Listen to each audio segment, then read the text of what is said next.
A bloody war is being waged in Yemen. Saudi Arabia's airstrikes have hit much of the country, including the capital, killing men, women and children. Meanwhile, Yemeni state media said at least 50 Saudi mercenaries were killed and 80 others wounded in a missile attack by Yemeni forces against a military base in Marib. The violence has been intense. The death toll from one single alliance airstrike north of the capital exceeded 100. The US-backed Saudi-led coalition of mostly Arab states attacked a year ago to prop up a Saudi-backed leader with elite forces to suppress gains made by Ansarullah fighters. At least 8,400 people, a quarter of them children, have been killed, with 16,000 injured. A Saudi spokesman claimed major combat operations in Yemen were coming to an end, but Riyadh would continue to work on long-term plans in Yemen.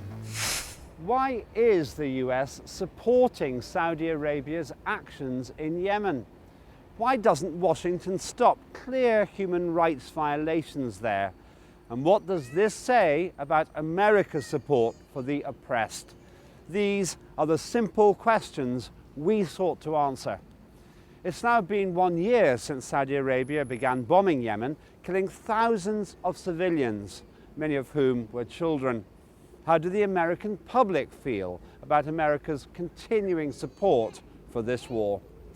I feel terrible. I think we need to rethink our whole policy in the Middle East, especially with regards to Saudi Arabia, as you know, their interests are just to keep themselves in power at all costs.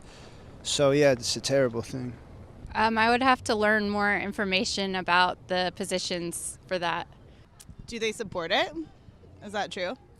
I'm sorry, I don't know anything about it. Why are they bombing Yemen? I think that's really terrible. It's terrible.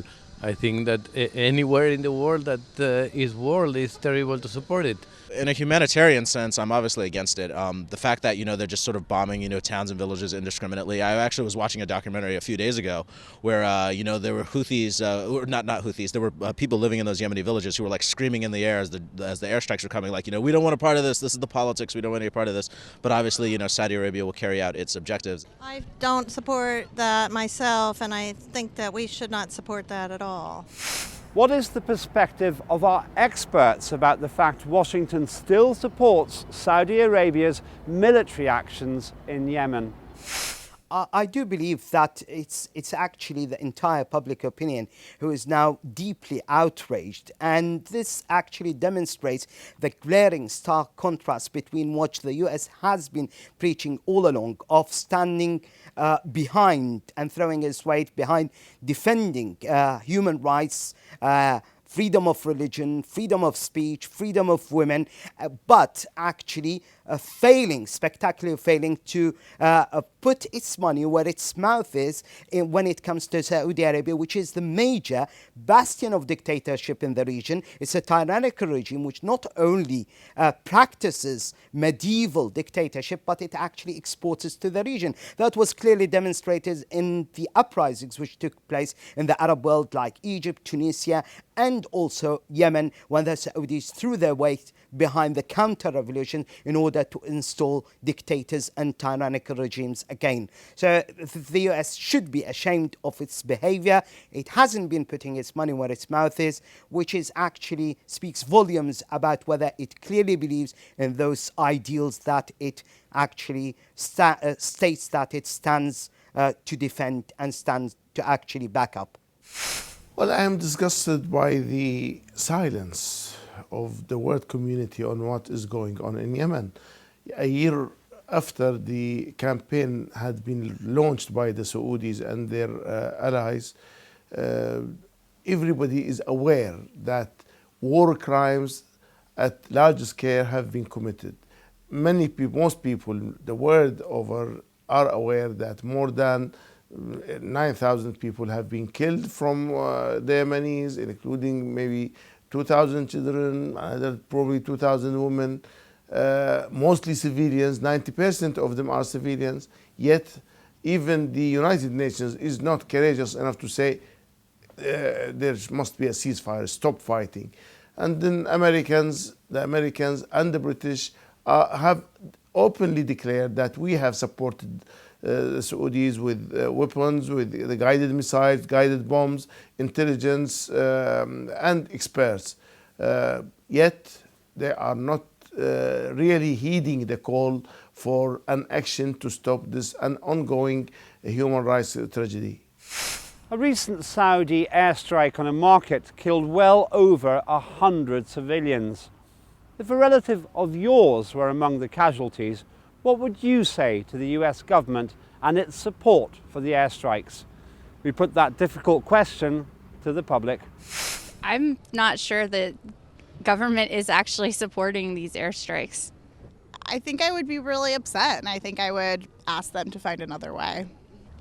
I would say you're pursuing a dead-end policy and it's just going to backfire on you, so you need to rethink your support of Saudi's belligerent stance towards Yemen. I would ask them why they blatantly support murder. I would ask them why they choose to be involved with a country that goes around killing people for its own strategic interests with no real gain whatsoever. Fact of the matter is, Saudi Arabia shouldn't be out starting wars, and they can't take out their own economy without the U.S. oil buying all their merchandise from them. Government should be really careful about what kind of support we lend to Middle Eastern countries. I mean, obviously, if one of my family members or any of them were killed in some kind of strike like this, I would be absolutely outraged. Like, it makes no sense for me to just sit back and say, oh, there's big powers at play, they do whatever they want, there's nothing I can do. I would be mad. We asked our experts if they had lost loved ones to these US-backed airstrikes in Yemen, what would they say to the American government? Well, I mean, it's very hard to put, oneself in the shoes of a relative who lost a loved one. But I do imagine that as human beings, we would actually be totally outraged by the position of the US in actually offering its full, wholehearted, emphatic support to the Saudis, despite this is not the first incident, by the way. In September, we had a similar incident where the results were also deadly and lethal. 130 people were only celebrating. I mean, their only fault was celebrating a wedding when such an incident also stole the lives of 130 people. That didn't stop the US from backing the Saudis. This incident comes hot on the heels of a UN leaked report by independent specialists who actually pointed the finger at the Saudis and said that there is a widespread, systematic and deliberate targeting of civilians by the Saudis, and they actually referred to 119 sorties by the Saudi Air Force targeting civilians and also going after those who escape from the airstrikes by actually unleashing helicopters to target them and finish them off. The report also stresses that civilian areas and civilian targets have been deliberately targeted by the Saudis over and over again. Shameful. Shame on you. Don't you have a tongue? Don't you have a heart? Don't you have a brain? Don't you have a degree of humanity inside you? Can't you say something? Can't you say to the Saudis openly, stop bombing civilian targets, stop bombing Yemen? You have no legitimacy in continuing to bombard villages, mosques, marriage parties, ceremonies, and also hospitals and schools.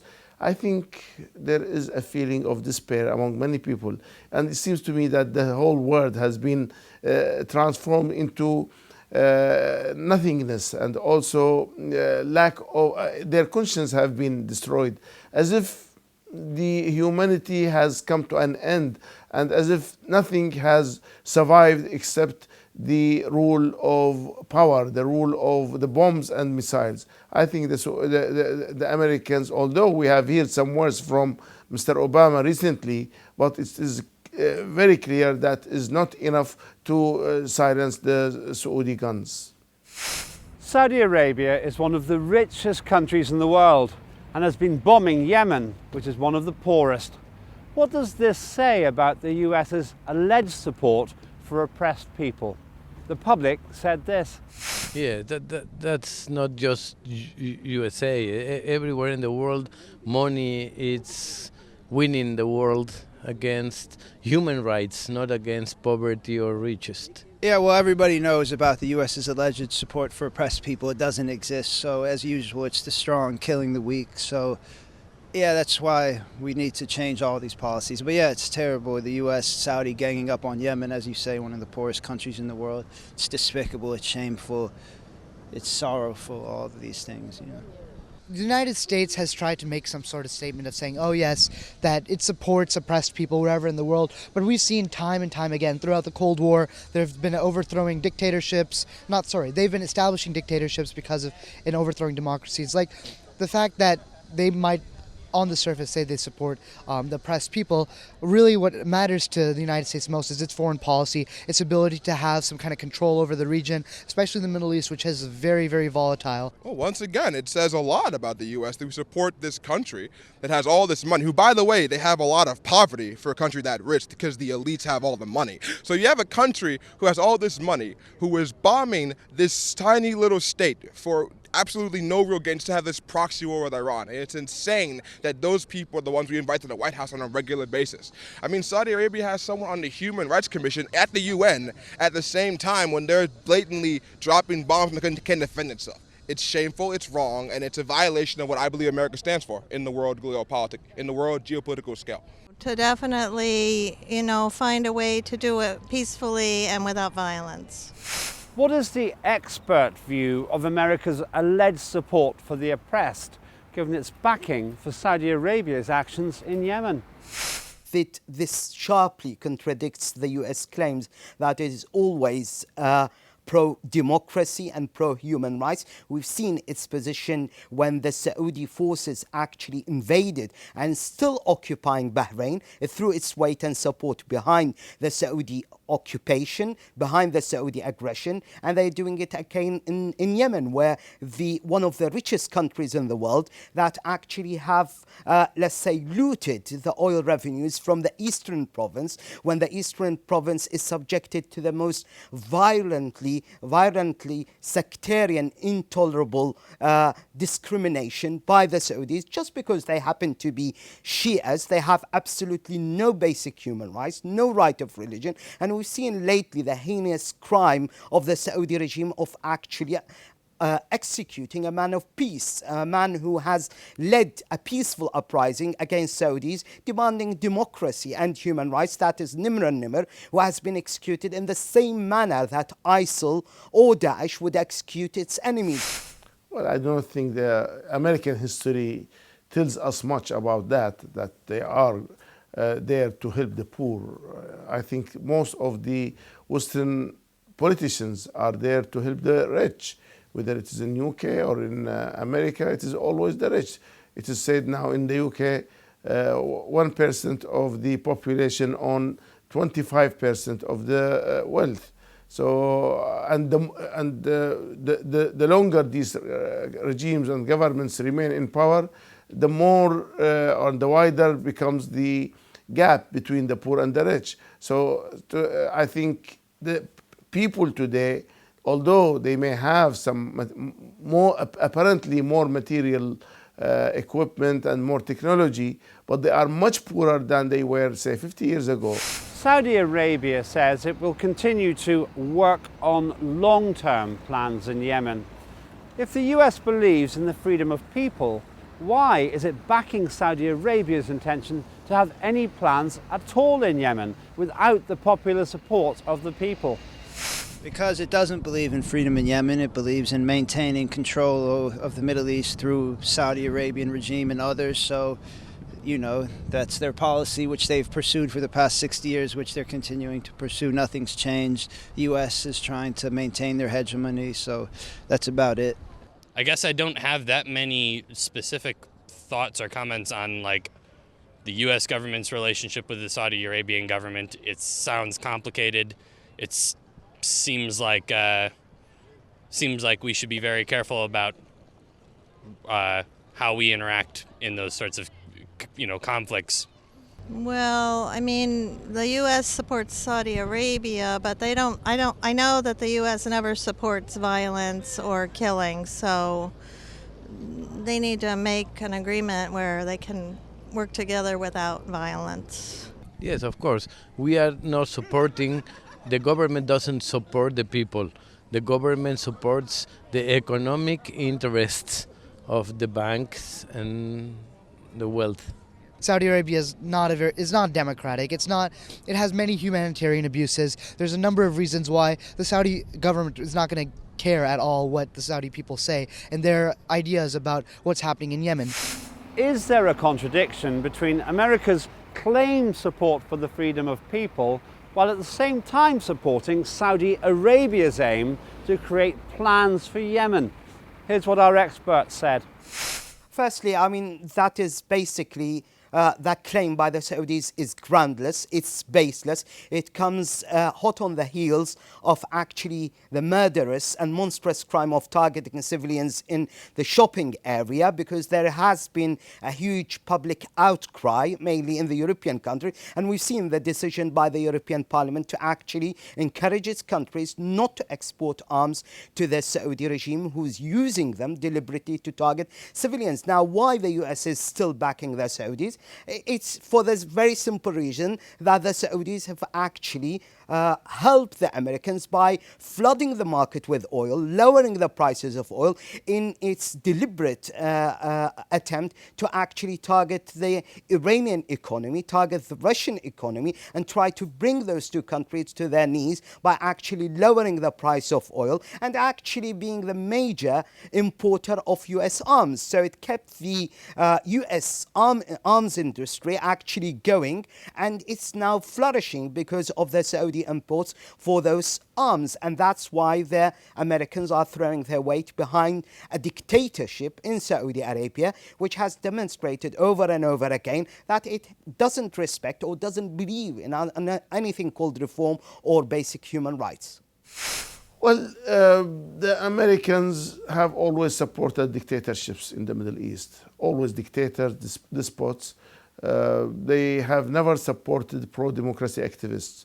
They may appear to say sometimes some positive words, but in reality, they will always leave these activists to their destiny, to being butchered by the dictators, to being put inside jails. Look at Bahrain, how more than 4,000 political prisoners, prisoners of conscience. In Saudis, more than 15,000 people are behind bars. They have already this year executed more than half the number of people they executed last year. So the number of killing is continuing, and the number and these regimes are becoming more dictatorial. Now, the Americans have never promoted real democracy or human rights.